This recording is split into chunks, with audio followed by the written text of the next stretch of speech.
Hello and welcome to the Gastric Health Show. My name is Dawn Boxall, and this week's topic is 5 supplements for better sleep after bariatric surgery. And I really wanted to kind of just dig into sleep, but offer you solutions because, let's face it, sleep is so important when it comes to establishing and maintaining your overall health. But especially after bariatric surgery, your body is going through so many different changes that sleep has to be factored in to a cause or a contributor of what you are experiencing. So I really want to dig into this topic. I'll probably revisit this topic again. It's so big. There are so many things to consider when it comes to sleep and how it impacts your overall health. So again, I think this is kind of just a foundation, but I really, I find that when I'm working with patients, I have to use something. I have to use strategies outside of just sleep hygiene to help and support you. Because yes, we all are aware that we can't be scrolling on our phone all night long and expect to sleep well, or have other certain behaviors or sleep practices or habits and expect to sleep well. And I have talked about some of those sleep hygiene things in some of my other podcasts and posts. So those are going to be kind of woven in here as well, but you can find the links in the show notes. You'll be able to find those. So again, this whole option of discussing supplements is truly about just offering you solutions. And no two people are alike, especially when it comes to supplementation. And I do recommend you don't supplement without working with a practitioner, because not every supplement is appropriate for every person. So again, I think you have to use caution and don't just add a bunch of supplements without truly understanding its impact or benefit. So more is never better when it comes to supplementation. But when it comes to sleep, more sleep is definitely better, and you have to have options. And I will say a lot of the prescription options are not something that work great long term.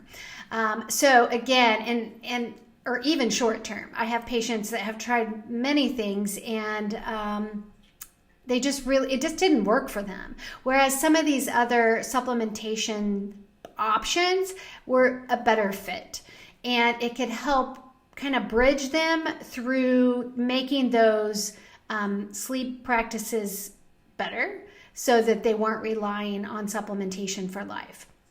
So let's kind of dig into here. And in all honesty, my hopes are that, I share these 5 evidence-based supplements that are really quite effective in providing the rest that you need. But no one formula is going to work for everyone. And some of you might require a couple of these or a combination of 2 or 3 of these in order for you to actually get the rest that you need. And I'll kind of dig into the causes of poor sleep, so you kind of have that. But I do want to preface that you should work with a practitioner on the dosing. Don't just purchase without having conversations with a practitioner who is skilled in knowing what these supplements do. And no bashing intended, but your physician is probably not the person that you discuss this with. They probably have very little information or training in using supplementation. Whereas I would say not even all dietitians do, but I have some additional training that I have done, actually a lot of training in supplementation. And I have utilized it for, decades with my patients.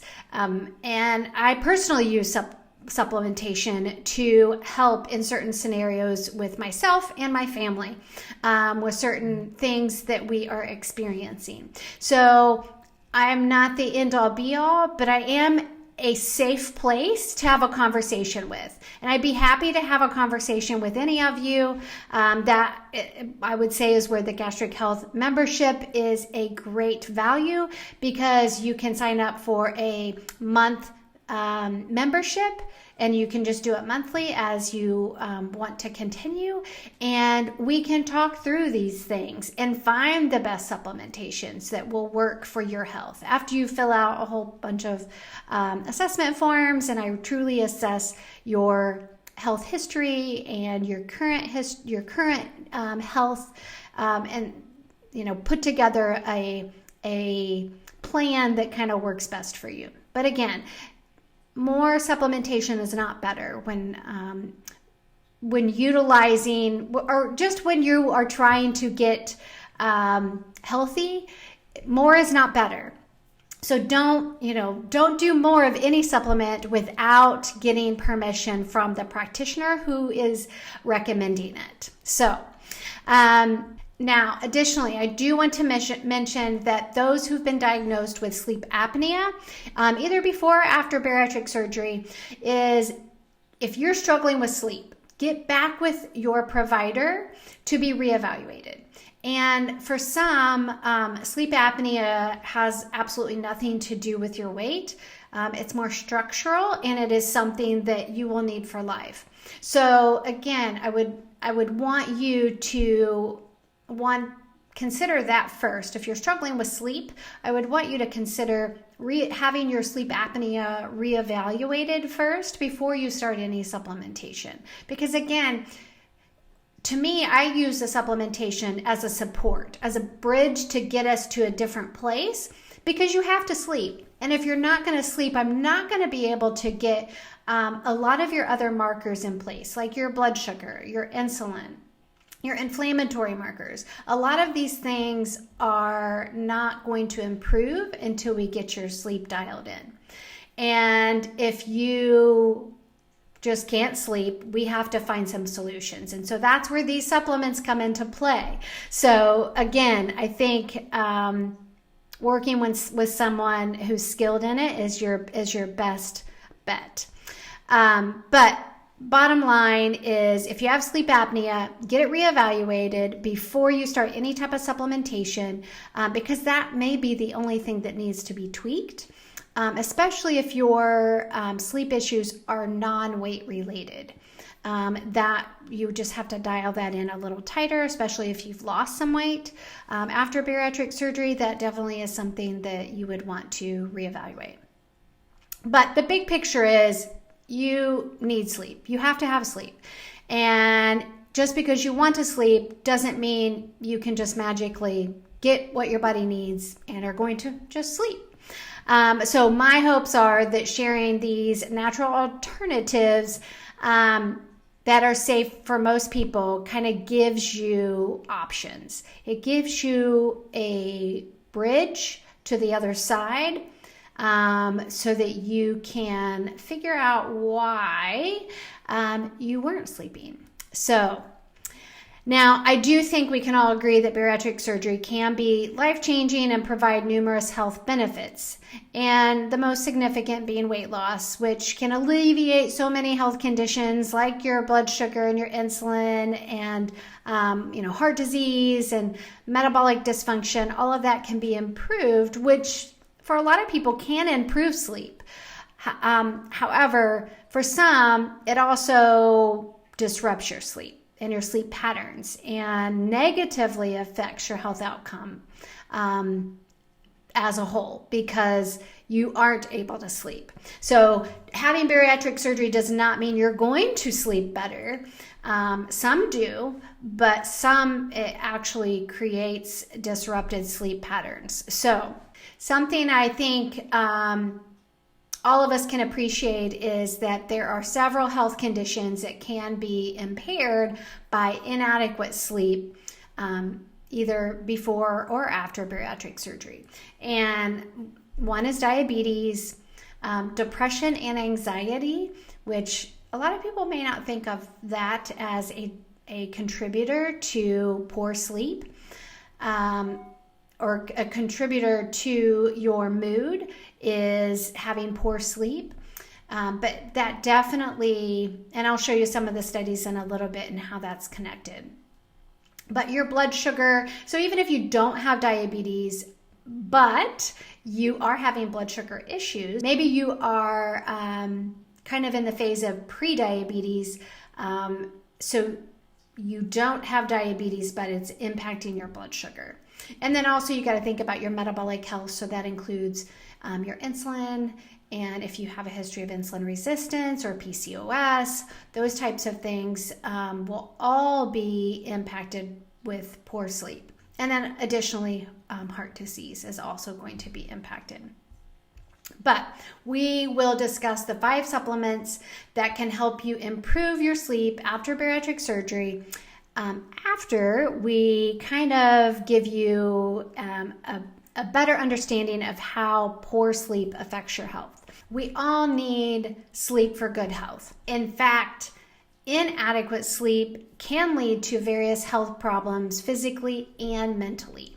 And a lack of sleep, difficulty falling asleep, and inability to get restful, deep sleep can all contribute to various health conditions. In fact, poor sleep can cause the following health problems. And we're going to go through each of these separately, but cravings, poor hunger and appetite regulation, weight loss resistance or weight gain, blood sugar dysregulation, lack of energy, poor mental health, epigenetic expression, and hormone fluctuations. So we're going to go through each of these separately so that you can kind of understand how sleep is impacting, or how this condition or symptom is probably a better way to describe it, how this symptom is influencing your ability to get good sleep. So sometimes it goes both ways, or one is driving the other. So first is cravings. So there is a link between a lack of sleep and cravings for more of the unhealthy foods. And this occurs primarily because sleep deprivation alters the hormone levels that regulate your appetite, causing you to crave sugary and high carb foods as a result. And you can learn more about this craving and sleep connection that I did on a previous post titled 7 Causes of Cravings. Number 7, sleep. And I kind of dig into this. It's a really short video, less than 10 minutes, I think. And I kind of hit some highlights of different studies explaining this problem that occurs with cravings when you don't get adequate sleep. So we additionally know that for some individuals, having 1 or 2 nights of bad sleep will increase your cravings the next day. So again, it's usually for those carby, sugary type of snacks.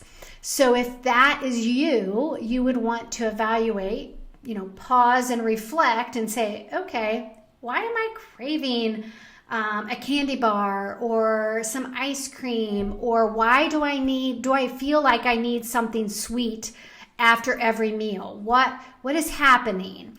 And kind of look back on the previous nights and how well did you sleep?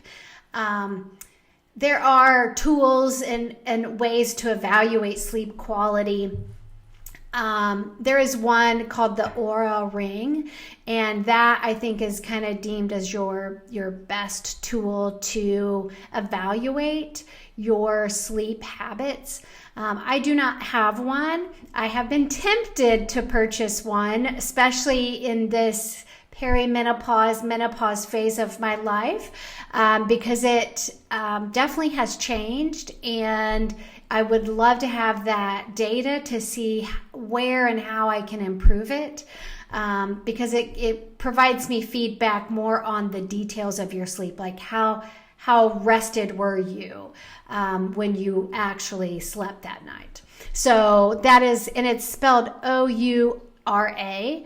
So you can look that up and see. I know that there are several health practitioners that utilize this and get some great feedback from it, and truly helping you understand what you're feeling the next day. And it can actually help you make better informed decisions on your food choices, on your caring for your movement and activity for the next day. Because, if you knew you slept poorly, going out on a great big bike ride or doing some intense cardio exercise, or, doing more intense workouts is probably not what you need. You probably need more of like yoga or Pilates or stretching or just a nice brisk walk.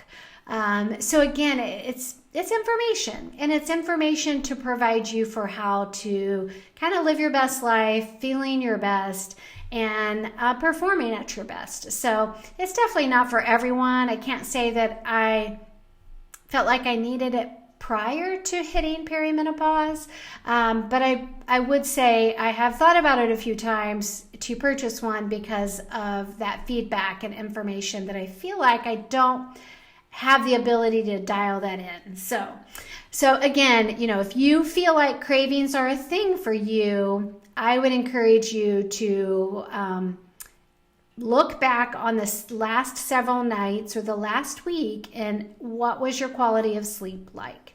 So that can definitely be a connector. The next is poor hunger and appetite regulation. And, a consequence of poor sleep is those hormones that regulate appetite can also be disrupted, causing you to eat more than you need to maintain, for maintaining a healthy weight. And some find their hunger and fullness cues are just altered when suffering from poor sleep. So again, if you are not sleeping well, you may find that you have a hard time differentiating between you're full and you need food, or you're emotionally eating, or it's a craving. It's hard to regulate those symptoms and feelings. And I did a few posts on hunger, appetite, and cravings, and the differences and what those really look like, because they're all very similar, but they do have differences. So you can check that out in the show notes as well, to have those posts that you can refer back to and get more information on your appetite and your hunger. And again, you have to dial that sleep piece in, and truly understanding if, hey, maybe I just need to focus on my sleep hygiene, and maybe trying some of these supplements to really enhance the sleep I'm getting, and see what happens. See if some of my symptoms go away of hunger, or my appetite changes. I don't need as much food at a meal to feel satisfied, or I just make better food choices because I'm not dealing with those cravings. I'm not seeking other foods. The next is weight loss resistance and weight gain. And this problem can arise from inadequate sleep, causing weight loss resistance. And a lack of restful sleep inhibits the production of the hormone leptin, which is kind of your fullness or satiation hormone. And overall, it regulates your appetite and metabolism in the body. And it also increases the production of the hormone ghrelin, which is your hunger hormone. So that can increase your appetite when you are getting restful sleep. So as a result of these different hormone imbalances, it can become difficult for individuals to lose weight, or cause weight loss resistance, or just contribute to the whole picture of weight gain. So it's likely going to be a combination of factors, especially in certain scenarios where I see frequently is stress combined with poor sleep, those two together are a recipe for weight gain. So, and frequently see that in a lot of patients. If you look back, it's really not something that we've all been trained in, how to manage our stress and optimize our sleep. It is something as adults that you kind of ebb and flow through. And personally, I would say I go through phases where I get really great sleep. And then other phases where I struggle with sleep. And I will say that truly plays a role in, one, how I perceive my health, but then also the symptoms that I experience. So if I'm, struggling with weight loss, I'm not losing any inches, I'm not noticing any, change in my sizes, and my clothes just don't fit any different, then, you can say the scale. I would prefer to not worry so much about the scale, but in the end, I think, weight is a measure that we can review and evaluate for feedback. So I'm not opposed to the scale, but I prefer looking at inches and how your clothes are fitting. Are you noticing it changing in any slight way? Because sometimes you don't lose pounds as quickly as you may lose inches, depending on what we're working on. So some people aren't going to see the pounds drop as quickly as they see the inches or the clothes fitting looser, those changes. So because of what we're working on, and inflammation or just your whole metabolic system with your glucose and your insulin and dialing those in. A lot of people can see changes in their midsection when we work in those areas with stress and blood sugar and insulin, because that can really help kind of decrease that midsection fat. So that belly fat, it can help improve that when we focus in those areas. But regardless, it really is important to look at the whole body and look at what is driving it. So it's not, sometimes if you're struggling with weight, it may have absolutely nothing to do with what or how much food you're eating or how much you're exercising. So it truly could be just you aren't getting restful sleep. So again, I think a whole body approach is super important when it comes to health. And when we are looking at your metabolic health and the number on the scale or your inches or sizes, and we're looking at that whole picture of weight, muscle mass, all of that. When we look at that whole body as one, then that's when you're going to really dial in the areas that you have to work on. The next is blood sugar dysregulation, and poor sleep can result in the dysregulation of blood sugar levels, and dysregulated blood sugar also causes poor sleep. So this is one where it's like, where did it start?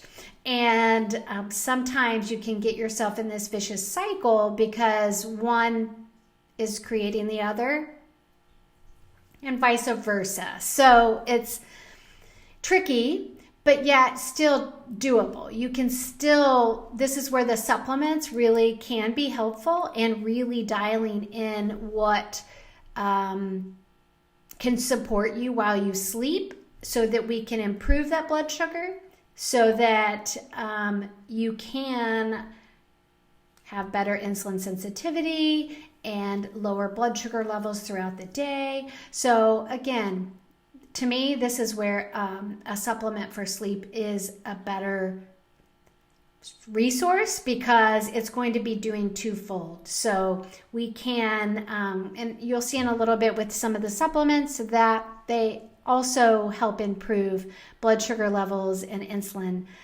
signaling and all that. So addressing one without the other will likely provide unimpressive change when it comes to your blood sugar level if you're not addressing the sleep. And if you're not addressing your blood sugar, you're probably going to continue to struggle with sleep.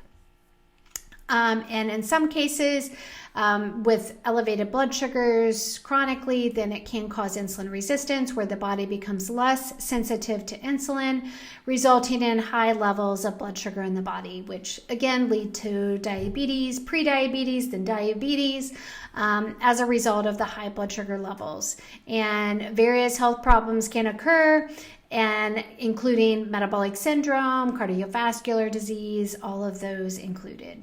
I did talk about in a recent post why insulin levels matter for appetite and weight. And additionally, I talked about why bariatric patients should care about blood sugar.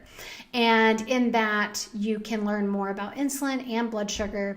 But sleep is included and a correlator in how successful you're going to be with managing your insulin and your blood sugar. So you have to pull sleep into this conversation.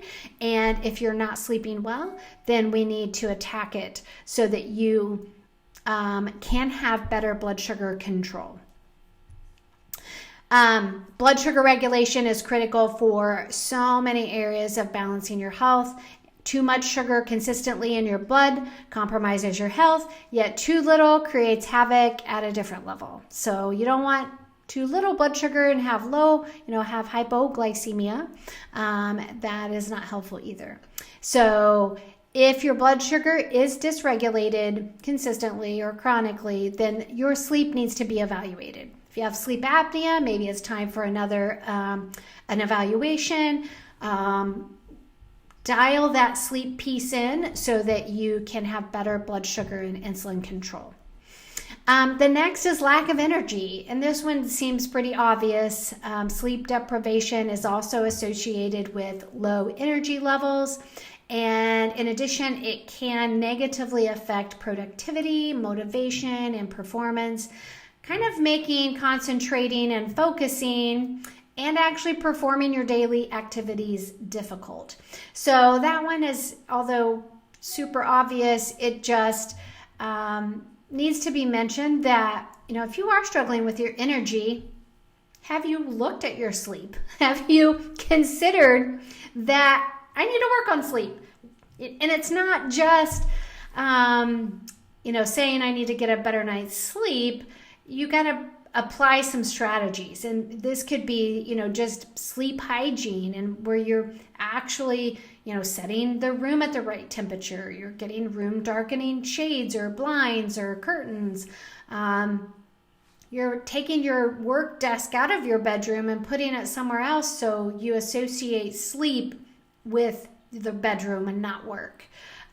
So again, there are so many pieces to sleep hygiene. And again, the piece that we all are in denial of, I would say, is the phone scrolling, how that really influences your cortisol level, that blue light. There are blue light blocking glasses you can wear that can help prevent your eyes from getting the blue light consistently and confusing that circadian rhythm.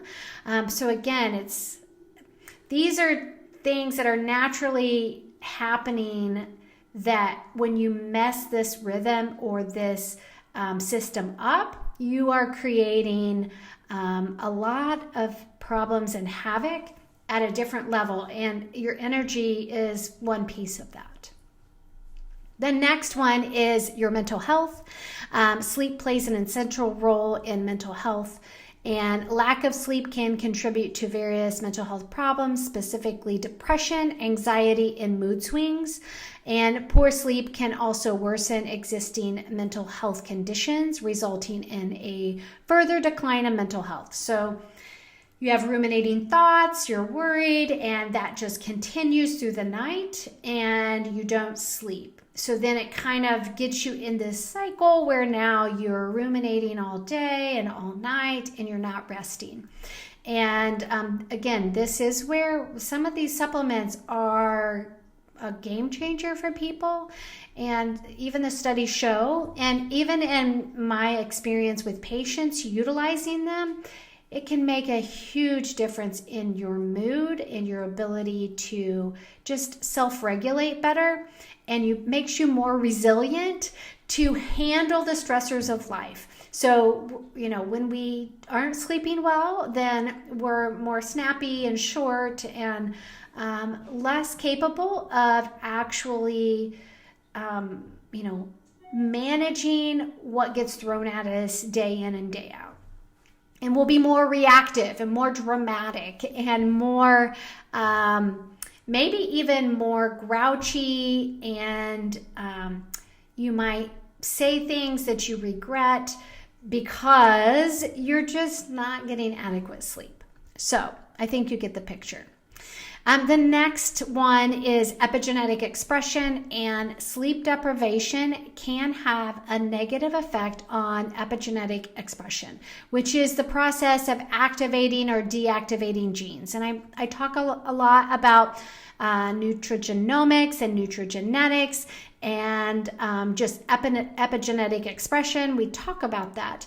And sleep deprivation can alter your gene expression, leading to a variety of health problems like obesity, diabetes, heart disease, all of those things. So our genes kind of help set us up for the ability to handle some of these things better than some others. But then also, you have to think about, our genes are not our destiny.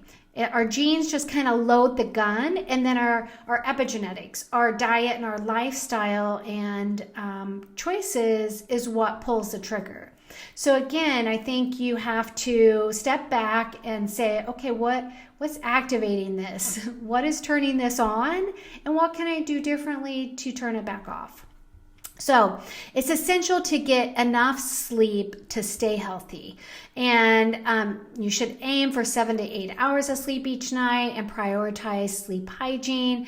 And one being like a regular sleep schedule, avoiding caffeine and electronics before bed, creating that sleep environment, and, adding to your daily practices some form of relaxation, so that you can kind of get your body, mind kind of in the same set that, hey, we're winding down and it's time for bed. Instead of sitting on your laptop or sitting on your phone and keeping that going until bedtime, you're going to make it more difficult. Whereas if you have a thing that you have set, like on my phone, I have a bedtime where it shuts off, so I no longer get notifications. So if at 9:15, because my bedtime is 10, at 9:15, my phone no longer notifies me of any emails, texts. It will call, so the phone, I will receive phone calls, but it kind of goes on my sleep mode, and I do not get interrupted. So if my kids are texting me or anything, I literally have to pay attention, because it's not going to notify me after my 9:15 sleep setting gets turned on. So just little things like that can truly help set the stage for a better night's sleep. And, even things like meditations and deep breathings and stretching and things like that can also get you in a better state for sleeping. But additionally, this is where supplements can be helpful for those who truly are. Maybe some genes have been turned on, but you need to support yourself. So you need some supplements short term to get things in a better place. And the last one is hormone fluctuations. And hormones can powerfully influence your ability to sleep. especially the transition to menopause. And fluctuating hormones can cause sleep disruptions classified in 3 groups. One is a trouble falling asleep, waking up several times, and then waking up earlier. And there was a longitudinal analysis of 8 years of data from more than 3,000 women in the study of women's health across the nation showed that waking during the night was the most common type of sleep problem during this menopause transition. Pretty interesting. So, personally, being in this phase of life or this stage of life, I would agree, is waking during the night. And again, it's interesting. And cortisol is a big driver and blood sugar is a big driver. And I will tell you that having a continuous glucose monitor, which I have had now for I think about 5 or 6 days, has been completely eye-opening. And I think I'm going to have to do a post on this or some stories or something, because it has been truly eye-opening. And day one, or the first 24 hours of wearing a CGM had provided adequate feedback that I kind of knew what I needed. It answered a question that I was unsure of, and it's been valuable from day one. And what it showed me is that my blood sugar was crashing in the middle of the night. And that was what I was unsure of. And until I had a CGM, it never would have been detected. I never would have found it. Even if I did a finger prick, I never would have caught it. Whereas, wearing a CGM, I can see the continuous glucose number at all times. And that for sure has been so helpful. So again, I'll have to share what I'm doing with this, because I think, again, this is really important, and especially in menopause, because this is, every female is going to go through this. Every person genetically is going to be different. I do have the genetics for diabetes and insulin resistance and those types of health conditions and obesity. I have those genes, but knowing that menopause turns those on is really helpful when you have a CGM. Now, I'm not going to wear this for life. I purchased it for 3 months. I'm going to do it for 3 months so I can help educate myself and turn it around. I've got to figure out how it's going to work best for me and trying different things that can truly help dial in so I don't crash in the middle of the night that wakes me up. So I will say, when I dial in the right amount of carbs, and I'm not there yet, I have not found the right amount of carbs that are working for me in 6 days, but I will figure it out, and I will know what I need throughout the day to prevent any type of crash in the middle of the night, because when I have adequate carbs, then I don't wake up. I sleep consistently through the night. So again, this is where I think, those perimenopause, menopause women can truly benefit from a CGM, because you're not going to know until you wear one, and no finger prick is going to detect that. So again, a CGM might be something that you might want to consider. I found a company that they have flat rate pricing, no additional fees, and they can just do one thing, one package, and it was reasonably priced, in my opinion. And compared to what other CGMs and what I know what CGMs other people pay for CGMs a month, to me it was worth it. And I'll get to kind of do it for 3 months. I'm going to have my husband do it. I'm getting his ordered this week, and then I will have a dashboard, and I will be able to evaluate his and know how to help navigate his as well. Because not to tell on him, but he is already pre-diabetic with some of his numbers, so we are going to be working on improving that. So again, menopause is a huge shift and change in life, and blood sugar is part of it. Insulin is part of it. And sleep is the huge part, the biggest part of it, I would say, is what drives more insulin resistance, what drives more blood sugar dysregulation, and vice versa. So again, this study showing that waking during the night was the most common sleep problem, I agree 100%. And again, I think there are solutions, and that's where a CGM, I think, is helpful for that. And then another study, 2015, reports that menopause hormone therapy administered in the form of low-dose estrogen or progesterone could improve chronic insomnia in menopausal women, with 14 of 23 studies showing positive results. And personally, I'm already on hormone therapy, and it is great. I take progesterone and estrogen. I take both of those. I do not need testosterone, but I have that available if I need it. And my testosterone levels, I maintain with exercise. So I can help boost those just with moving my body more. And if I need more, I can just ask my doctor and she will do testosterone for me. But regardless, I have that support. And I still had sleep problems. So I was already on progesterone, which is your sleep. That is your best resource when it comes to sleep with hormones, with female hormones. So your progesterone would be step one for me, is if you are struggling with sleep, like you legit have insomnia, you cannot fall asleep because that estrogen is dropping. Start with progesterone and then add in estrogen. I do them both, and I'm dialing in my estrogen, and the more I got my estrogen to the right level, the more the least problems I had with sleep.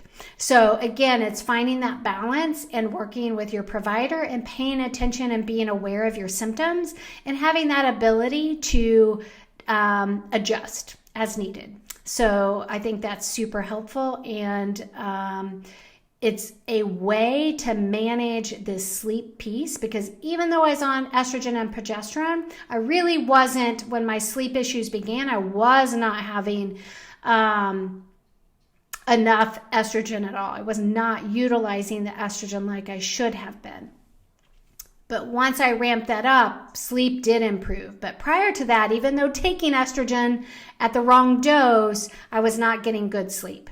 And then I still, even dialing that in and having progesterone, I was still having times when I would wake up. So that's where I questioned the blood sugar being an issue, or cortisol. Those are the two that usually are 3 o'clock wake ups.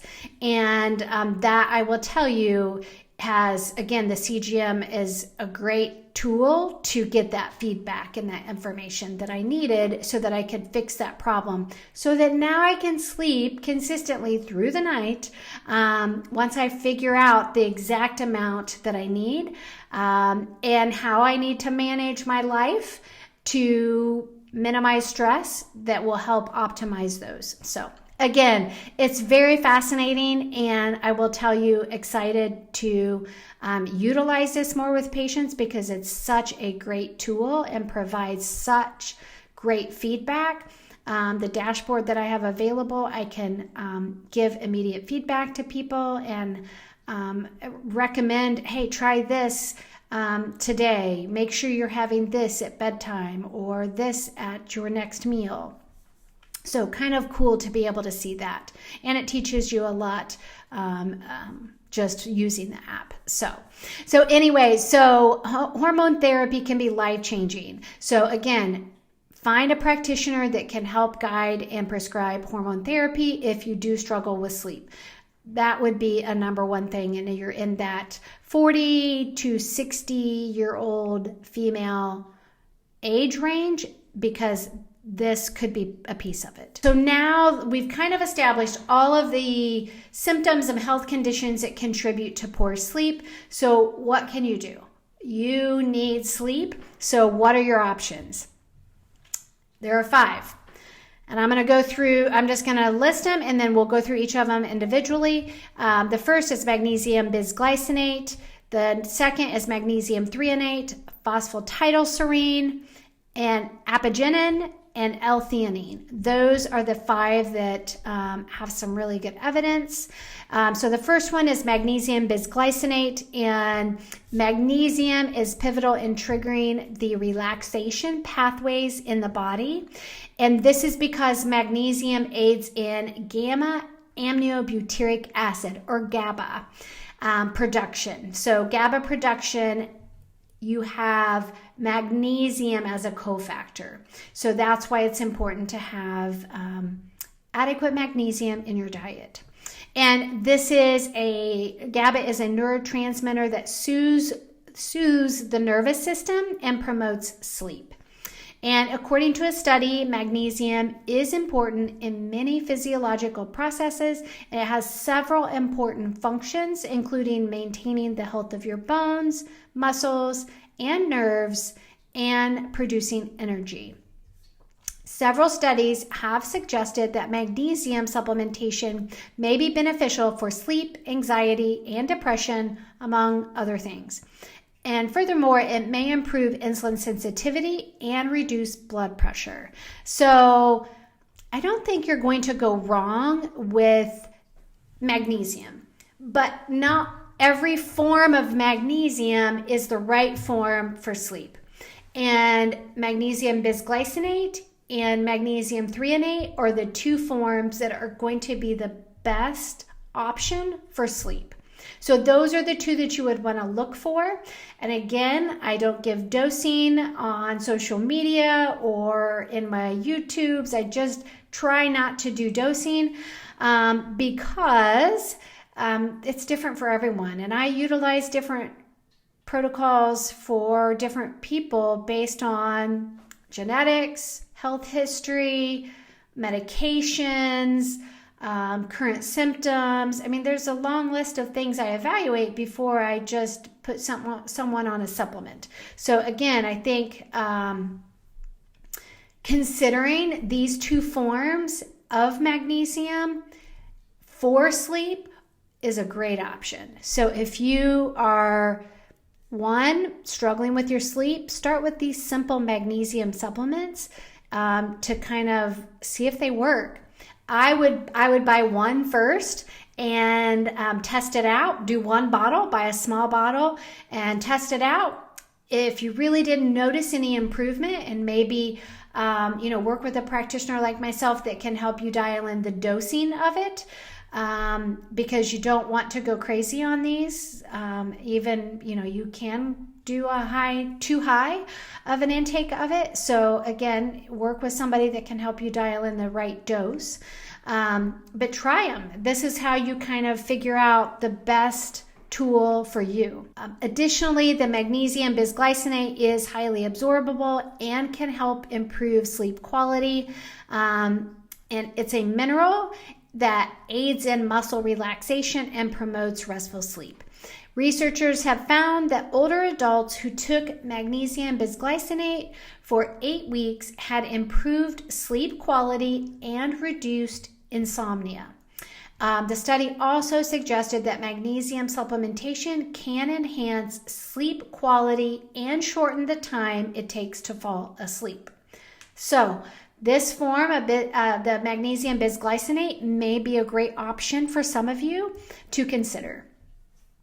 The next is magnesium threonate, and magnesium threonate is another form of magnesium that is helpful for better sleep. It has been shown that this form of magnesium improves cognitive function in older adults and reduces anxiety, which may contribute to better sleep. A study published in Nutrients in 2021 suggested that magnesium supplementation may benefit people with heart disease. researchers found that magnesium supplementation reduced blood pressure and improved lipid profiles in heart disease patients. And according to the results of this study, magnesium supplementation may be beneficial for individuals with type 2 diabetes and may mitigate the adverse effects of the disease. It was found that magnesium supplementation improves blood sugar control and insulin sensitivity. There was another study published in the Journal of Biological Trace Element Research in 2013, and it was found that magnesium supplementation had positive effects on metabolic health and is potentially beneficial. The study found that magnesium supplementation improved overweight individuals' insulin sensitivity and lipid profiles. So again, that is fabulous to use those forms. So purchasing a threonate or a bis-glycinate, either one of those is going to be super helpful with seeing if it helps with sleep, because in the end, there's very little, there's no worry with utilizing these forms of magnesium. They are highly safe to use and could be just a viable option to consider. But I will say, lastly, magnesium threonate has been shown to cross the blood-brain barrier that coincided with cognitive improvements in animal studies, but one human study only showed marginal cognitive improvements. So it really hasn't been shown in human studies to improve cognition, but in animal studies there has been benefit. So I think more studies need to be done on utilizing magnesium threonate for cognition. But again, we're talking about sleep, so we know that it can help with kind of relaxation and that GABA production, that neurotransmitter of just feeling calm and relaxed in sleep. So again, I think you're not going to be wrong by trying either form of magnesium. Number 3 is phosphatidylserine, and this is probably my favorite one.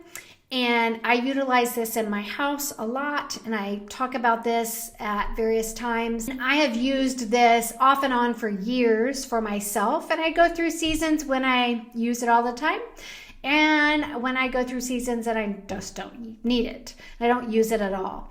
I am in a season where I am using it. My cortisol level is elevated, and phosphatidylserine can actually help lower your cortisol level, so I am dialing that in, and again, it helps with sleep. So for me, I really do try to get phosphatidylserine in throughout the day. It can also help with focus and cognition. I would say yes and no. I can't say that I notice extreme benefit with focus when I use it during the day. Every single time. Some days yes, other days not at all. But sleep, it definitely is great for sleep, helping me fall asleep better, kind of helps shut those ruminating thoughts off, the worry thoughts, those type of conversations that are occurring, maybe I'm still in work mode, that type of thing. It's shutting that off so that I can fall asleep. Again, I think had I realized sooner that my blood sugar was tanking, I probably would have been sleeping all through the night a while ago. But regardless, the phosphatidylserine still helps me get good sleep when I am sleeping. So to me, it's a necessary piece for where I'm at in life. Studies have shown that it can reduce your stress and anxiety and improve sleep. Phosphatidylserine has been shown to have cognitive benefits and may help reduce cortisol levels. It may also reduce exercise-induced stress in older adults and improve memory and attention. So if you're doing maybe the wrong types of exercise, say you're in menopause and you really should be doing more yoga, Pilates, and light weights, and cardio, nothing crazy in the high intensity training type things, more calm type of workouts, this can help as well kind of mitigate that cortisol spike that can occur when you are exercising or using the wrong forms of exercise at your season in life. There was a study in clinical psychopharmacology saying that phosphatidylserine supplementation improved sleep quality and lowered anxiety and stress levels in individuals with insomnia. And then a 2022 study in the Journal of Nutrients suggested that phosphatidylserine supplementation may benefit individuals with depression. The study found that phosphatidylserine supplementation improved depressive symptoms in patients with major depression. So again, just another side benefit, but to kind of dial that in a little tighter as well, if you are in perimenopause and menopause, depression is higher. So again, it is a really good supplement for menopause, perimenopause, because cortisol naturally rises, as well as depression and anxiety. So again, this might be a great supplement to consider when you are in that season of life. Number 4 is apigenin, and it is a flavonoid present in many fruits and vegetables that has been shown to have a sedative effect. And a recent study showed that apigenin supplementation could reduce sleep duration and improve sleep quality. According to Molecular Medicine reports, mice that received apigenin supplementation slept better and had less insomnia. Then another study found that apigenin is an anti-inflammatory, antioxidant, and cancer-fighting compound found in many plants. Additionally, animal studies have suggested that it may be beneficial for anxiety and depression, but human research is insufficient to conclude. So again, apigenin there's no safety concerns with any of these. But again, you should always check with your practitioners and check with your pharmacist on any type of medications that you are currently taking if this would interfere. Same with phosphatidylserine, although it is very safe and doesn't have any significant risks. Always check with your pharmacist, with your current medication list that you're on, and your physician that they are good with that. And the last one is L-theanine. And L-theanine is found in green tea. Green tea contains the amino acid L-theanine, and it performs several relaxation-related functions and reduces tension and anxiety levels.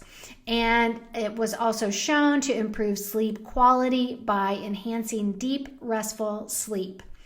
A recent study published in Nutrients found that L-theanine supplementation can enhance sleep quality and reduce feelings of stress and anxiety, even in individuals with sleep disturbances. Additionally, the study suggested that L-theanine supplementation may enhance epigenetic expression. It was found that supplementing healthier adults with L-theanine altered their DNA methylation patterns. And if you follow me long enough to know that I have talked about how methylation is what turns genes on and off. So, having your methylation pathway being optimized is not a bad thing. It's actually very helpful for your overall health, because that's where we are going to help turn off those disease-causing genes and turn on the disease-preventing genes. These findings, however, require further study to understand their implications. So, L-theanine is considered safe and but it can cause stomach upset in high doses. So again, you have to work with a practitioner who understands these nutrients in utilizing them in a safe way, because it's not every person should use all of these or at certain doses. So again, reach out, become a Gastric Health member, and we can dial in your sleep and make recommendations on different sleep supplements to put together something that can help improve your sleep each night. So let's wrap this up. We have talked all about the things that cause poor sleep and how it impacts your health and how your health impacts your sleep, what's driving it, which way, vice versa. They both can cause each. But then also providing solutions, some alternatives that are very safe and are evidence-based that give you solutions to actually getting rest when you need it, when maybe your health is not dialed in yet, but it allows you to sleep so that you can dial in your health. So it's just, sleep is so crucial for improving your health outcomes after bariatric surgery, and individuals seeking to improve your sleep quality may benefit from taking, magnesium bis-glycinate or threonate, phosphatidylserine, apigenin, or L-theanine, or a combination of a little bit of a few of these. Nevertheless, if you have underlying health conditions or are taking medications, you must consult your doctor and your pharmacist before taking new supplements. And I would say more the pharmacist would probably have the knowledge on the interactions with the medications and the supplementation. And also, I would say lastly, dialing in your sleep hygiene with setting a regular schedule, reducing your blue light exposure before going to bed, creating a relaxing sleep environment, and making sure you're not eating too late can all improve your sleep quality and overall health. So I truly hope this has given you some new ways to approach your overall health and actual solutions to sleep. Because to me, you have to sleep in order to get your other health conditions in a healthy state. It's just not going to happen if your sleep is disrupted constantly. So check out our Gastric Health membership. I'd love to work with any of you if you do struggle with sleep. I would love to help you correct this and get to a better night's rest consistently, because this will make a huge difference for weight loss resistance, diabetes, blood sugar control, insulin resistance, all of those health conditions that actually compromise your success after bariatric surgery. So check out our Gastric Health membership at gastrichealth.com, and we would love to have you a part of our membership group and join us at any time. So you guys have a great week, and we will see you next time. Bye-bye.